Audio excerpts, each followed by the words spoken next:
What do you think about when you hear the history of Medway? Probably things like Charles Dickens, the Chatham Dockyard, and Rochester Castle, right? They don't really teach us more than that when it comes to local history. But what if I told you that Medway's history, and its role in the rest of the world, stretches back further than Dickens, further than the Dockyard, further than even the castle, but all the way back to 43 AD, and its role in the Roman invasions of Britain? Well, today we're going to learn about the history that your schools don't teach you, and how that history has forged the Britain, the Europe, and the world of today. Starting in the hills of East Sussex, and flowing for 113 kilometres into the Thames Estuary, it would take just under a day and a half to swim the River Medway from start to finish. It was this obstacle, and its position as a barrier between Kent and the rest of Britain, that made it the site of the first major battle in the Roman conquest of Britannia. In 43 AD, General Aulus Plautius was ordered to lead his 20,000 soldiers from Gaul across the English Channel to modern-day Richborough, and march their way through Kent, determined to conquer this strange, almost mythical land for the glory of Rome. Upon hearing of the Roman landing, a coalition of tribes had formed to resist the Roman invaders, led by Caracatus, chieftain of the Catavaluni tribe.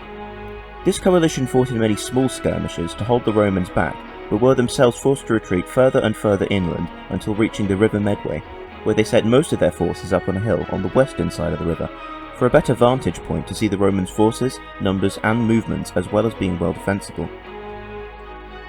Tensions rose for hours as both sides prepared themselves for a fight. The battle commenced when the Roman Batavian auxiliary unit crossed the river at its thinnest point, catching the British forces off guard and striking a deadly blow against the chariot-riding Britons, killing many of their horses and severely damaging their morale. The other British forces then charged at the Batavians, but couldn't strike a blow before Plautius sent the rest of his legions across the river to aid the Batavian unit, beginning a long, drawn-out battle. The British troops held their ground until nightfall, when they retreated to higher ground to regroup and prepare for the next day of fighting. By this point, however, the Romans had successfully created a bridge across the river, allowing the rest of their troops to cross under the cover of night. By morning, the entire Roman force had come across, and the Britons tried to use their higher position to draw the Romans into another long day of fighting.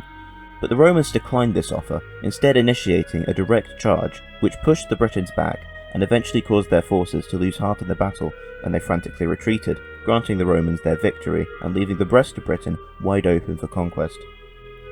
This battle, although lost to common knowledge, was the true beginning of the Romans' conquest of Britain, where they cemented themselves to the Britons as not only worthy opponents, but effective conquerors, leading to their total control of England, Wales and parts of Scotland by 84 AD, just over 40 years after this decisive battle, allowing them to hold on to the territory for another 400 years after that, building up infrastructure like roads and cities and laying the groundwork for more advanced civilizations on the island.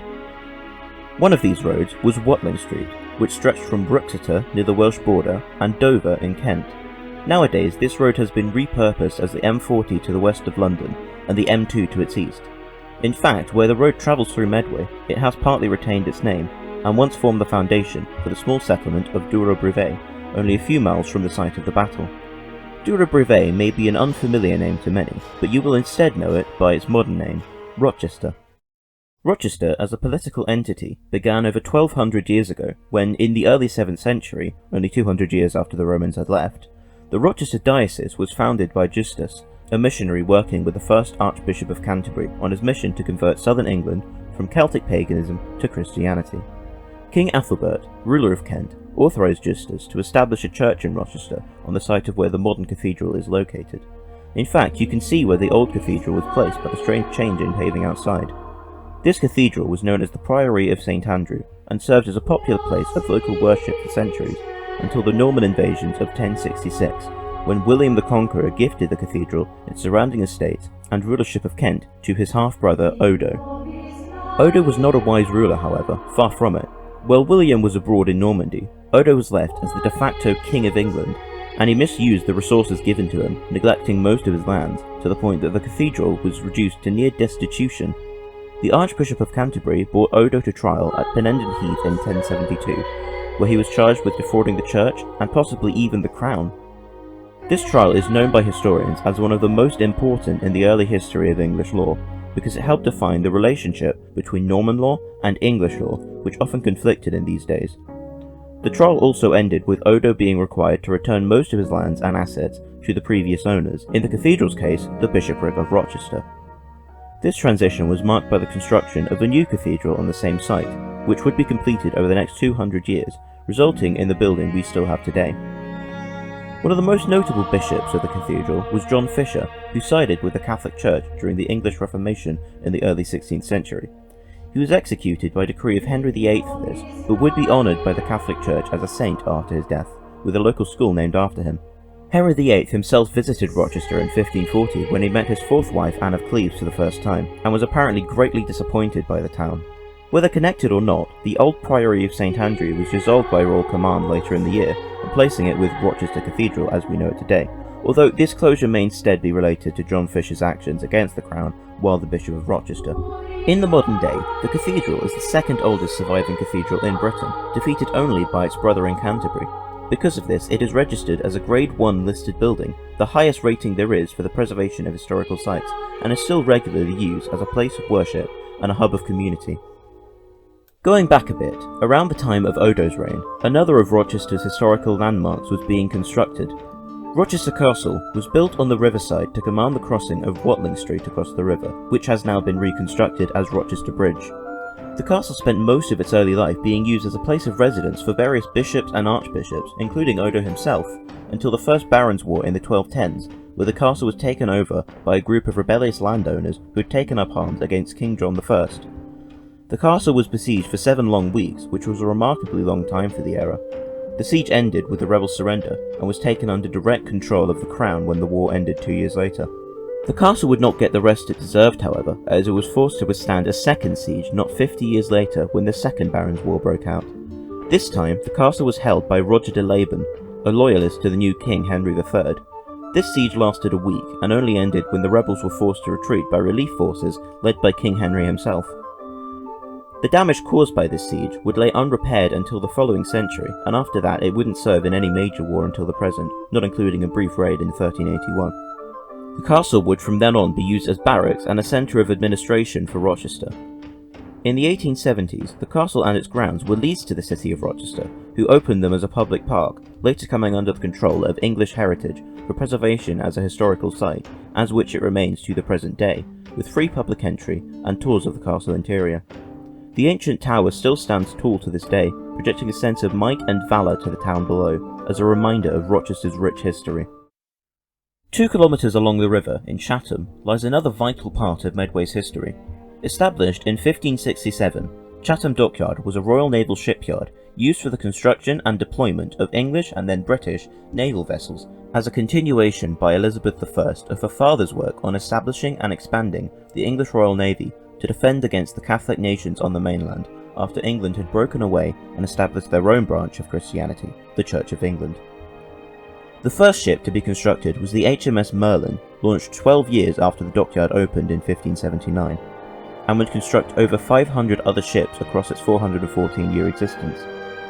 In the early 1600s, the government decided to construct a new, more specialised facility for refitting and repairing warships, and selected Chatham to host that facility, making the dockyard the country's primary naval shipyard. This decision required the dockyard to relocate further north for more space, where it remains to this day. The old site became known as Gun Wharf, and currently houses the headquarters of Medway Council. After the days of Oliver Cromwell and the English Commonwealth, the British kingdoms fought a war at sea with the Dutch Republic, during which the Dutch Navy assaulted Chatham Dockyard and Medway as a whole. This attack resulted in a humiliating defeat for the English Royal Navy, and was the primary catalyst for England's quick surrender and acceptance of Dutch terms. This defeat put in motion a plan to further defend the dockyard and the surrounding area by constructing dedicated forts around the vital yard. The dockyard also would not have to live in shame of this defeat for much longer, as in 1765 work began on constructing what would be the dockyard's greatest achievement, the HMS Victory. While originally used in the reserves fleet, the Victory was chosen by Lord Horatio Nelson to be his flagship in the legendary Battle of Trafalgar against Napoleon's forces in 1805. The battle was a resounding success for Britain, as it obliterated the French and Spanish ships within 5 hours of first engaging them. This battle, while won, would prove to be Nelson's last, however, as he was wounded by a French sharpshooter and later died of his wounds. The Victory is remembered locally through being the namesake of the local Victory Academy, and is currently docked at Portsmouth Dockyard as a museum exhibit. By this point, Chatham had been taken over as the primary naval shipyard by Portsmouth and Plymouth, and wouldn't play as vital role in any further wars, but it would remain a key shipyard, constructing 12 ships during World War I, which would eventually be scrapped when the war concluded, and a further 8 S-class submarines were manufactured during the interwar period. The construction ramped up when World War II began, with 10 new submarines of varying classes produced for service in the war. After the wars had ended, the only vessels constructed in the dockyard would be the new Oberon-class submarines, the last of which was the HMCS Okanagan, purchased by the Royal Canadian Navy in 1966. While a new nuclear submarine refitting complex was constructed in 1968, it was announced by Parliament in 1981 that the dockyard would be closing in 1984. This closure was postponed when Argentina invaded the Falkland Islands, but once the conflict was resolved, the closure happened on schedule on the 31st of March 1984, costing over 17,000 people their jobs.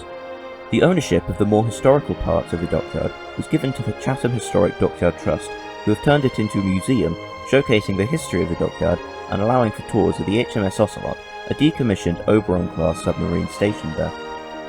The dockyard, as well as the nearby Fort Amherst, is a popular filming location for period dramas like Guy Ritchie's Sherlock Holmes series and BBC's Call the Midwife, which have filmed scenes in both locations, often standing in for Victorian London.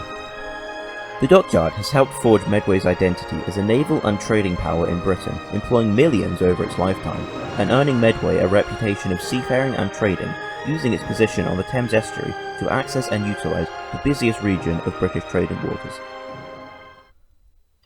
The places and events aren't all Medway has to offer, however. Various people from Medway have played a vital role in not only British, but world history. To begin with, Will Adams was the first Englishman to set foot on the islands of Japan. Born in Gillingham in 1564, he was raised for most of his life in Limehouse, London, by Master Nicholas Dickens as an apprentice in his shipyards. This upbringing gave him a wide set of skills in shipbuilding, navigation, astronomy, and more, which allowed him to join and excel in the Royal Navy when he turned 24. After his royal service, he came into the employment of the Dutch, whom England was allied with at the time. Adams was selected by the Dutch East India Company to command a 5-ship fleet on an expedition to open relations with the isolationist government of Japan. Their expedition took them across the Atlantic, around the Americas, and across the Pacific before landing in April of 1600 at Usuki on the island of Kyushu. The crew were originally imprisoned by order of Tokugawa Ieyasu, the future shogun of Japan. Over the next few months, Adams and his crew were questioned by Ieyasu, who was impressed by Adams's knowledge of shipbuilding, navigation, and mathematics. Ieyasu then denied the request for his execution, recognizing his value to Japan. Adams and his men were then put to work in designing and constructing new ships for Japan's first Western-style navy. Ieyasu respected Adams greatly, instructing that he could come to his palace unannounced at any time. However, Adams and his second mate, Jan Justin, were not allowed to leave Japan until 1613. But during his time there, he served as an intermediary between the Japanese government and foreign powers for trade relations, especially the Spanish colonies across the Pacific in the Americas, for which his efforts would make him diplomatic and trade advisor to Ieyasu once he became shogun. Ultimately, Adams became Ieyasu's personal advisor on all matters relating to Western diplomacy, and even became his official interpreter. Above all this, however, Adams became one of the only Westerners to be granted the authority and privileges of the samurai. It was at this point that Ieyasu declared that William Adams was dead, and that the samurai Miura and Jin was born. This new name literally translates to the Pilot of Miura, Miura being a region in Tokyo where he presumably lived at the time. Over the remainder of his life, Miura and Jin served as one of the key players in establishing Western trading markets in East Asia, and is considered one of the most influential Westerners in Japanese history, paving the way for Japan's emergence into the world stage. Adams died in 1620 at the age of 55, and was buried in Nagasaki, where his grave can still be found. Back in his birth town of Gillingham, a festival is held yearly in his honour, where Japanese customs and culture is shared with the citizens of Medway, as a celebration of his role in Japanese society. Jumping 200 years ahead, Thomas Waghorn was another English sailor who was very influential in the way modern trade is conducted. Born in 1800, Waghorn joined the Royal Navy at the incredibly young age of 12, serving as a midshipman aboard the Tigris, then the HMS Bahama. Over the next 20 years, he served on board various other vessels, rising in the ranks, but in 1822 he retired at the rank of lieutenant and took several trips over the next 3 years to find new routes for transporting letters and parcels between Britain and its colonies in India. Waghorn made many friends on this quest, including the governor of Egypt, Muhammad Ali, who approved greatly of his idea for a desert route between Alexandria on the Mediterranean and Suez on the Red Sea. He set up an agency for conveying post and passengers to India via this route. Between 1835 and 1837, he lived amongst Arabs in the desert and laid the foundations for the overland route. This involved building rest houses and supplying guides, steamboats, horses and carriages for travellers. He was appointed as deputy consul in Egypt in 1837, but soon lost favour with the local authorities, and his business collapsed when a government-backed competitor came onto the stage. For the rest of his life, he turned his attention to transporting post through Europe using a new railway system, but he died at the age of 49 in Islington, largely considered a failure. While his achievements may not have been appreciated within his lifetime, his work on the overland route across Egypt paved the way for the Suez Canal, which serves as the foremost trade route between Asia and Europe. At both Suez and Chatham, statues were erected in honour of his achievements and his legacy. While the statue at Suez has since been destroyed, the Chatham version stands strong to this day and is best known to the locals for its consistent wearing of a traffic cone. Next up, we have possibly one of the most influential, important and famous writers in all of English literature, overshadowed only by Shakespeare himself. While he wasn't born here, Charles Dickens spent his childhood from the ages of 5 till 11 living in Chatham. Although his residence here is a common history topic in local schools, this period wasn't as influential for Charles's life and legacy as your school teacher would have led you to believe. In fact, aside from local places inspiring places in his books, we don't know much about how his time here influenced him as a writer or a person, but it's still a nice bit of local history to know that we may have had a part, however small, in writing the story of Charles Dickens. Now on to another author, we have some present history. Alice Osman was born in 1994 right here in Chatham. You may not know that name immediately, but you will probably know her for the recent Netflix adaptation of her famous Heartstopper webcomics. Her first book, Solitaire, while fictional, is set in Harvey Green Grammar School for Girls, which Osman has stated to be based on the Rochester Grammar School, where she was a student. Her experiences here as an asexual teenager helped to define the main character of Tori in Solitaire. The setting for Heartstopper, set in the same universe as Solitaire, is Trum Grammar School for boys, and is also based upon Rochester Math School, the boys' school counterpart for Rochester Grammar. Osman has since moved on from Medway, but no doubt her experiences and memories living here will influence her work for years to come. To conclude, the Medway region has played host to some incredibly important events that shaped the Britain we have today, as well as spawning some of the less known but still key players in world history.